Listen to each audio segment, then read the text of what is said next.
اپنا نیا لباس بھی پہن لیا جو دنیا میں جس کے ساتھ زندگی گزارنی ہے، اور اب آ کے ہم اقرار کر رہے ہیں کہ پروردگار مسائل جب بھی پیش آئیں گے تیری چوکھٹ پہ آؤں گا، تیرے دربار پہ آؤں گا۔ یہ جو حجر اسود کو چومنا ہے گویا اللہ تعالیٰ کے دستے مبارک کو چومنا ہے، اور ملتزم کے ساتھ چمٹنا ہے گویا اللہ تعالیٰ کے دامن کے ساتھ چمٹنا ہے، اور میزاب رحمت تلے بیٹھ جانا گویا اللہ کی گود میں بیٹھ جانا ہے، اللہ کی گود میں بیٹھ جانا ہے، اور خانہ کعبہ میزاب رحمت کے تلے بیٹھ کر سر سجدے میں رکھ دینا، یہ گویا اللہ کے قدموں میں سر رکھ دینا ہے۔ یہ ساری کیفیات ہیں جو یہاں ہر حاجی پر پیدا ہونی چاہیے اور ہوتی ہیں الحمدللہ۔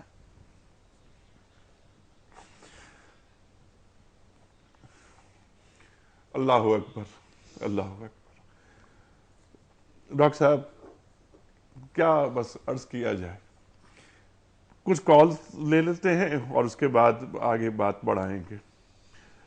کیا بات فرمائی، سبحان اللہ۔ حجر اسود کو بوسہ دینا ایسا ہے جیسے اللہ کے ہاتھ کو بوسہ دینا، اللہ اکبر، اور میزاب رحمت پہ پہنچنا، اور پھر اپنا سر ٹیک دینا اللہ کے سامنے، اپنے رخ کو سیدھا کر لینا کہ اے اللہ میں تیرا بندہ ہوں، اور جیسے قرآن کریم ارشاد فرماتا ہے کہ الیس اللہ بکاف عبدہ، کیا اللہ بندے کے لیے کافی نہیں ہے؟ اللہ کافی ہے۔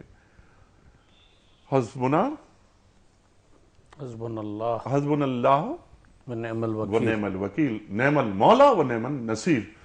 جی کچھ کال دیتے ہیں۔ السلام علیکم۔ ہیلو۔ وعلیکم السلام سر۔ وعلیکم السلام ورحمۃ اللہ۔ سر باسط عرض کر رہا ہوں ورجینیا سے۔ جناب والا فرمائیے کیا سوال؟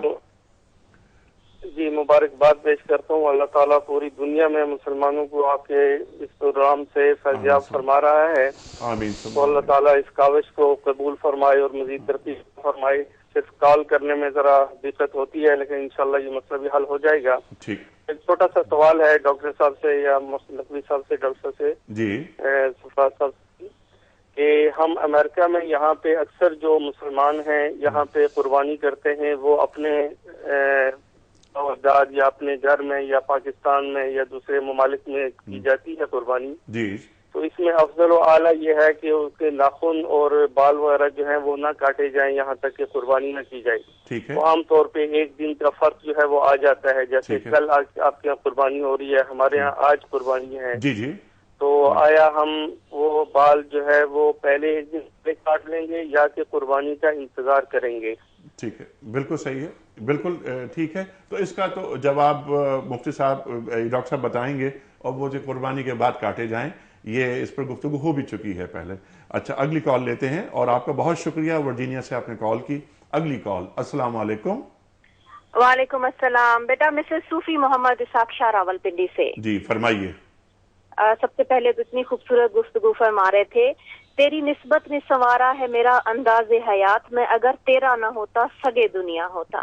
تو بیٹا آج ہمارے آپ سے دو سوال ہیں، ایک نقوی صاحب سے اور ایک سرفراز صاحب سے۔ نقوی صاحب سے یہ سوال ہے کہ جیسے فلسفہ حج پہ بات ہو رہی ہے، تو فتح مکہ کے موقع پر متولی کعبہ سے چابیاں لے لی گئی تھیں، اور پھر جب کملے والے رحمت للعالمین تشریف فرما ہوتے ہیں تو وہی چابیاں لوٹا دی جاتی ہیں اسی خاندان کو، اور انسانی جبلت اور فطرت میں انقلابی تبدیلی نظر آتی ہے کہ یہ ٹھیکیداری کا نہیں بلکہ ذمہ داری کا منصب ہے۔ سائیں خدمت سے واسطہ رکھو، higher the post greater the responsibility. تو سوال یہ پیدا ہوتا ہے کہ یہ جو نام نہاد ٹھیکیداری کا سودا یہ جنون ہے جو قوموں کو برباد کر دیتا اور کر رہا ہے، اس سے کیسے چھٹکارا پایا جائے؟ دوسرا سوال ہے سرفراز صاحب سے کہ بنانے والے نور و نلا نور رب اور رحمت للعالمین سے زیادہ احکامات الہی کو کون سمجھ سکتا ہے؟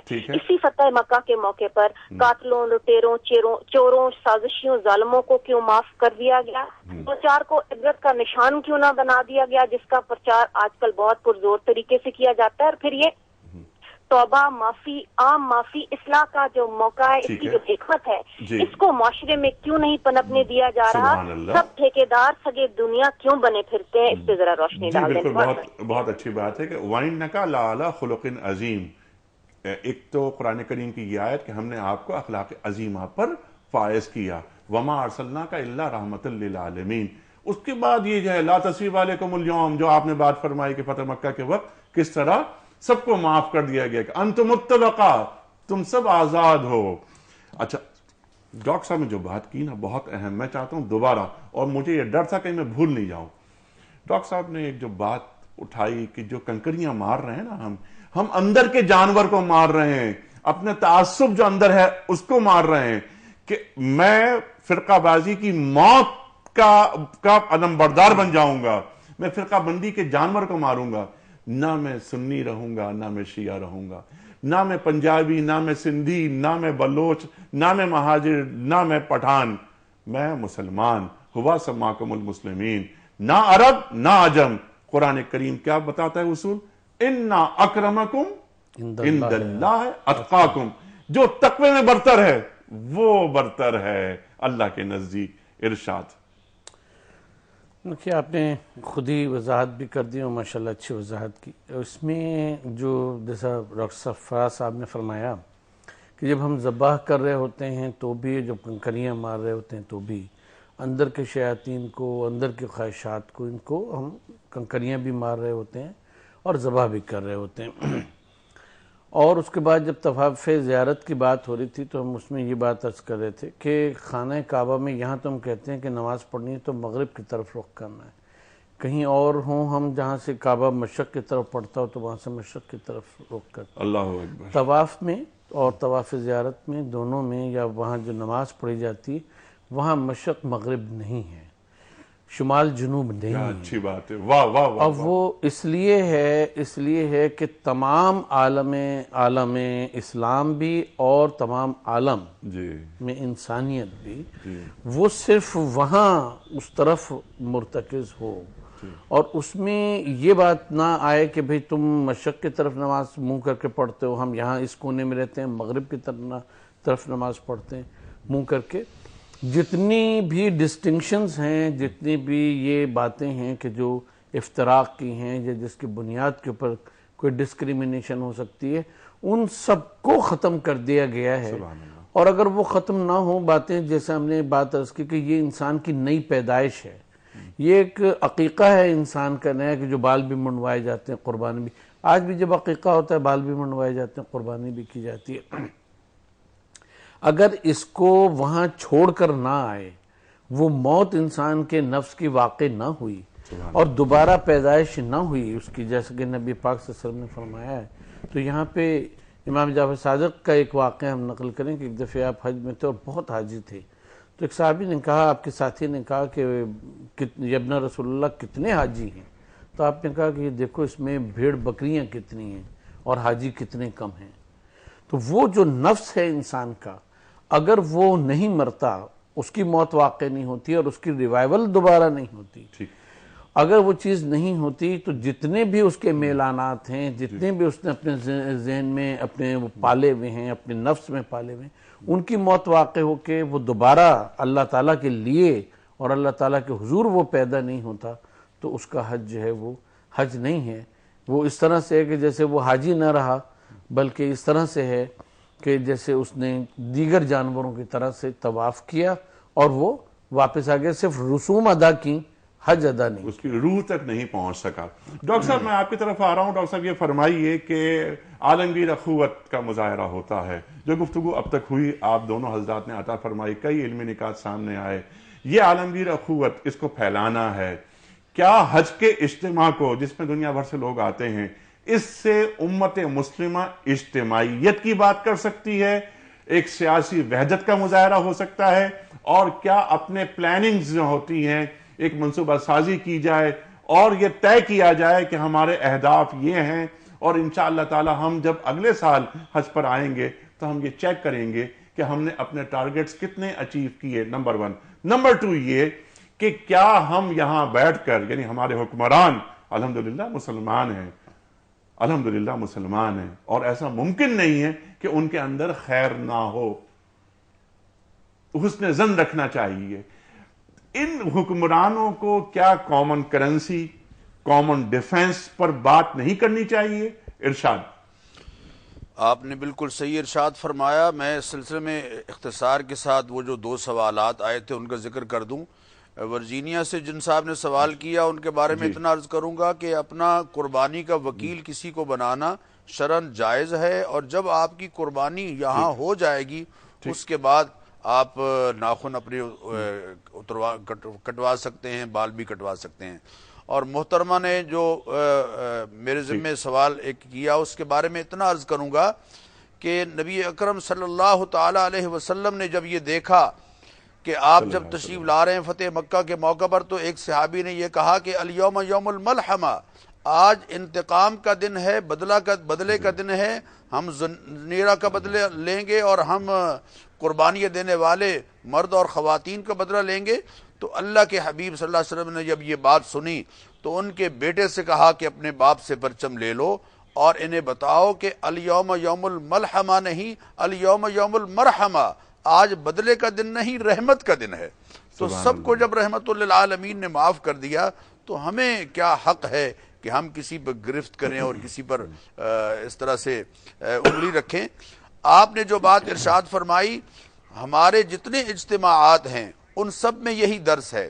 دیکھیے، پہلی بستی کی مسجد میں ہم اکٹھے ہوتے ہیں، پھر ہفتے کے بعد جمعے کے روز جامع مسجد میں اکٹھے ہوتے ہیں، پھر عیدین کے موقع پر اس سے بڑا اجتماع ہوتا ہے اور لوگ عیدگاہوں میں اکٹھے ہوتے ہیں، پھر دنیا بھر سے رنگ، نسل اور زبان اور وطن کے امتیازات کو بالاتر رکھتے ہوئے مسلمان حج کے اجتماع میں اکٹھے ہوتے ہیں۔ یہ اجتماعیت کا بہت بڑا مظاہرہ ہے اور بہت عمدہ مظاہرہ ہے، اور یقین کیجئے چونکہ ہم ان اعمال کو شعوری کیفیات کے ساتھ بجا نہیں لا رہے، اسی لیے اس کے اثرات مرتب نہیں ہو رہے۔ حج کے اجتماع کو پوری دنیا کے مسلمانوں کے مسائل کے لیے ڈسکس کرنے کا اجتماع قرار دینا چاہیے۔ وہاں اجتماعات ہوں، وہاں علماء بیٹھیں، وہاں مفکرین بیٹھیں، اور بلکہ دنیا بھر کے اصحاب علم و دانش اور اصحاب الرائے جمع ہوں، اور امت کے جو اجتماعی مسائل ہیں، اجتماعی برننگ ایشوز ہیں، ان پر ڈسکشن ہو، ان پر گفتگو ہو، اور حج کے خطبے میں پوری دنیا کے لوگوں کو ایک ایسا پیغام دیا جائے، خاص طور پر مسلمانوں کو۔ دیکھیے، اللہ کے حبیب صلی اللہ علیہ وسلم نے جو خطبہ ارشاد فرمایا حجۃ الوداع، اس خطبے میں سب سے پہلی بات جو اللہ کے حبیب نے فرمائی تھی، ان ربکم واحد و اباکم واحد لا فضل لعربی علی عجمی ولا لاسود علی احمد کلکم بنو تراب کلکم بنو آدم و آدم من تراب۔ یہ پیغام جو اللہ کے حبیب صلی اللہ علیہ وسلم نے دیا، اس پیغام کے ذریعے سے امت میں وحدت پیدا کرنے، اتحاد پیدا کرنے، اور امت کے مسائل کے بارے میں امت کی رہنمائی کرنے کے لیے کہ اس سال، آئندہ سال ہم نے کیسے گزارنا ہے، اور اپنے مسائل کو کس انداز سے لوگوں کے سامنے مسائل کا کرنا ہے، مسائل کا سامنا کیسے کرنا ہے، مسائل کا حل کیسے کرنا ہے۔ اس طرح سے امت کی اجتماعیت کی کیفیت پیدا ہوگی۔ اور میں سمجھتا ہوں کہ آج کے فراعنہ، آج کے دور کے فرعونوں اور طاغوت سے بغاوت کے لیے حج کے اجتماع کو اور حج کی اس اجتماعیت کو ضرور پیش نظر رکھنا چاہیے، اور اس پر امت کی اجتماعی رہنمائی حج کے ذریعے سے ضرور ہونی چاہیے، تاکہ حج کا جو بنیادی مقصد ہے، مقاصد میں سے ایک بڑا مقصد ہے، وہ بھی پورا ہو۔ ٹھیک، سبحان اللہ، سبحان اللہ۔ ڈاکٹر صاحب، جو وقت کے فرعون ہیں ان کا مقابلہ کیسے ہوگا، اس کے لیے ایک حکمت عملی ترتیب دی جائے۔ ڈاکٹر صاحب، میں چاہتا ہوں اسی بات کو آگے بڑھائیں۔ سید ابو العالی مودودی صاحب کا ایک قول مجھے یاد آ رہا ہے کہ دنیا ایک ریل گاڑی ہے جسے علم کا انجن چلا رہا ہے۔ جب یونان کے پاس علم تھا تو یونان دنیا پر حاوی تھا، جب مصر کے پاس تھا تو مصر دنیا پہ حاوی، جب مسلمانوں کے پاس علم تھا تو مسلمان دنیا کو رول کرتے تھے۔ جہاں بانی ہمارا طرح امتیاز تھا، آج مغرب کے پاس علم ہے، تو مغرب کا جو علم ہے اس کے جو تلچھٹ ہے، جو ان کے چبائے ہوئے نوالے ہیں، انہیں ہم چباتے ہیں۔ ہم اپنا علم ہی پروڈیوس نہیں کر سکے۔ مغرب کے دودھ سے یا مغرب کے مکروہ دودھ سے کیا دین کا صحت مند مکھن تیار کیا جا سکتا ہے؟ ایک سوال یہ، کیا ضروری ہے کہ ہماری تجارت US ڈالر میں ہو؟ کیا یہ ضروری نہیں کہ ریسرچ اور ڈیولپمنٹ میں ہمارے پاس امت مسلمہ میں جو اماؤنٹ رکھی جاتی ہے نا بہت معمولی، پاکستان میں ایک بار بھی ایسا نہیں ہوا. پاکستان میں ہم دوسروں کی بات کیا کریں کہ بجٹ میں 2% سے زیادہ 2% تک نہیں رکھا گیا. تعلیم یہ کیا ہے؟ یہ کیا سلسلہ ہے؟ ہم صرف دعائیں کرتے رہیں گے بیٹھ کر یا کچھ ہمیں کرنا ہے؟ حج کا یہ جو اجتماع ہے اسے کیسے اپنے فائدے کے لیے، قرآن کریم ارشاد فرماتا ہے نا حج میں منافع للناس، تو اس میں کچھ منافع ہیں دنیاوی بھی اور اخروی بھی. ارشاد. دیکھیے یہ تو آیہ مبارکہ، اس کے ساتھ جو آپ نے آیہ مبارکہ ابتدا میں تلاوت کی تھی قیام للناس، اس کے اوپر ہم چاہتے ہیں تھوڑی سی بات کریں کہ یہ صرف مسلمانوں کے لیے نہیں ہے، جی یہ تمام عالم انسانیت کے لیے ہے. قیام للناس کا مطلب یہ ہے کہ اگر آپ دنیا کو شرک سے کفر سے پاک کر دیں گے تو اس کا مطلب یہ ہوگا کہ آپ نے دنیا کے قیام میں کہ جو اللہ تعالیٰ کے لیے ہونا چاہیے اس میں مدد کی. سبحان اللہ. دوسری چیز یہ کہ جو آپ نے ایک بنیادی سوال اٹھایا کہ مسلمانوں کا سارا وہ کہ ویژن کی ضرورت ہوتی ہے، اس میں سب سے بڑا ویژن جو ہے وہ تعلیم کا ہے. اس کے بعد یہ کہ ٹریڈ اینڈ کامرس کی بات، اس کے بعد تیسری جو بات ہے وہ ڈیفنس کی بات ہے. سبحان اللہ. اگر ہمارے تمام مسلمان یہاں ہم کتنے لوگوں کو جانتے ہیں کہ جو زندگی میں کوشش کرتے ہیں کہ ہر سال حج کریں، اگر مسلمان حکمران 57 ممالک کے یہ طے کر لیں کہ ہمیں ہر سال حج کرنا ہے اور وہ ان 3 وزیروں کے ساتھ ڈیفنس، ٹریڈ اینڈ کامرس اور ایجوکیشن اس کے ساتھ حج کرنے آئیں اور حج کے ایام میں 8 سے پہلے اور 12 کے بعد اکٹھے ہو کے بیٹھیں اور ایک اسٹریٹجی بنائیں کہ تعلیم کے میدان میں ہمیں آپس میں کیا کرنا ہے، ٹریڈ کامرس اینڈ فائنانس میں کیا کرنا ہے اور ڈیفنس میں کیا کرنا ہے. ڈاکٹر صاحب یہاں پر وقت ختم ہو رہا ہے. بہت اہم نکتہ ہے کہ 3 ایشوز، یہ 3 وزراء کو ساتھ لے کر بات کی جائے اور ایک شارٹ ٹرم پلاننگ اور ایک لانگ ٹرم پلاننگ دونوں رکھی جائیں ساتھ ساتھ. امت مسلمہ 20 سال بعد، 30 سال بعد، 50 سال بعد کہاں کھڑی ہوگی؟ بالکل. ڈاکٹر صاحب یہ بہت اہم بات. اور ٹریڈ اینڈ کامرس کی جو بات کی، معیشت کچن چلانا ہے. میں دین کی بات پیش کر رہا ہوں، کسی شخص سے کے سامنے رکھتا ہوں لیکن اس کا کچن نہیں چل رہا، وہ کہہ رہا ہے بھائی مجھے اپنے بچوں کے اسکول کی فیس دینی ہے، مجھے گھر میں آٹا دال چاول نہیں آ رہا. مسلمان غریب ہونے کے لیے پیدا نہیں ہوا ہے، غریب رہنے کے لیے. ڈاکٹر صاحب ایک سیکنڈ، حضرت عمر رضی اللہ تعالیٰ عنہ کے دور میں لوگ زکوٰۃ لیے پھرتے تھے اور لینے والا کوئی نہیں ہوتا تھا. وہ کچن نہیں چلانا ہے، وہاں تک دنیا کو پہنچانا، وہاں تک دنیا کو پہنچانا. اور اسی طرح جیسے میں نے عرض کیا تھا، کیا یہ ضروری ہے کہ ہم دانستگی میں یا نادانستگی میں جو طاغوت ہیں، جو وقت فرعون ہیں، ان کی جو کرنسی ہے اس میں تجارت کریں؟ اپنی ایک کرنسی بھی بنانی چاہیے امت مسلمہ کو، اور اس پر حج کے موقع پہ بات کرنی چاہیے ہر سال. اسی طرح بدر کے موقع پر تجارتی قافلوں کو روکا گیا. ڈاکٹر صاحب میں چاہتا ہوں آپ بھی اس پہ ایک بات کر لیجئے گا. آخری بات میں یہ کہنا چاہتا ہوں کہ اس کے ساتھ ساتھ ہمیں چاہیے کہ آج کے شیطان اکبر پر رمی ضرور کریں، کنکریاں ضرور پھینکیں. شیطان اکبر جو زخمی ہے اس پر کنکریاں ضرور پھینکیں اور اس سے نفرت کا اظہار ضرور کریں. جی ٹھیک ہے، شیطان اکبر پر کنکریاں ضرور پھینکیں جو زخمی ہے. اس کے لیے ہمت کی ضرورت ہے. بھروسہ کر نہیں سکتے غلاموں کی بصیرت پر کہ دنیا میں فقط مردان حر کی آنکھ ہے بینا. آج شٹ ڈاؤن چل رہا ہے. آج $700 ارب کا بیل آؤٹ پیکج دیا جاتا ہے. کاش کاش کاش آج بھی امت مسلمہ ایک ہو جائے. عرب اور عجم کے جو تفاوت ہے اس کو ختم کر دیا جائے.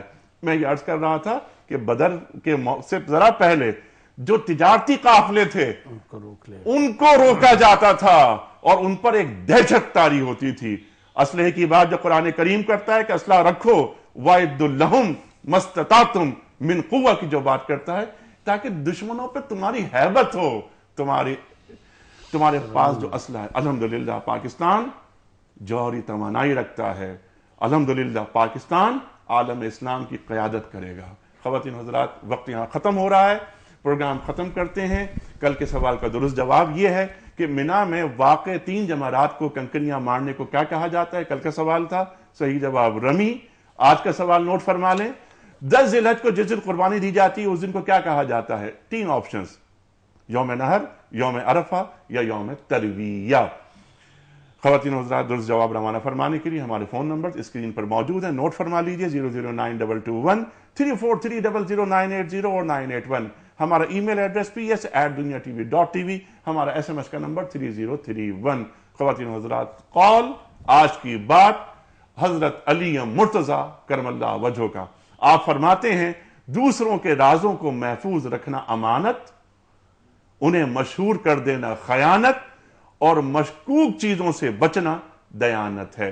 خواتین و حضرات، ہماری جانب سے آپ سب کو ایڈوانس عید مبارک۔ اقبال کے شعر پہ بات ختم کرتے ہیں کہ عید آزاداں شکوہ ملک و دین، عید محکوماں ہجوم مومنی۔ دیکھنا یہ ہے کہ یہ شکوہ ملک و دین ہے یہ عید یا ہجوم مومنی ہے۔ انیق احمد کو اجازت، خدا حافظ۔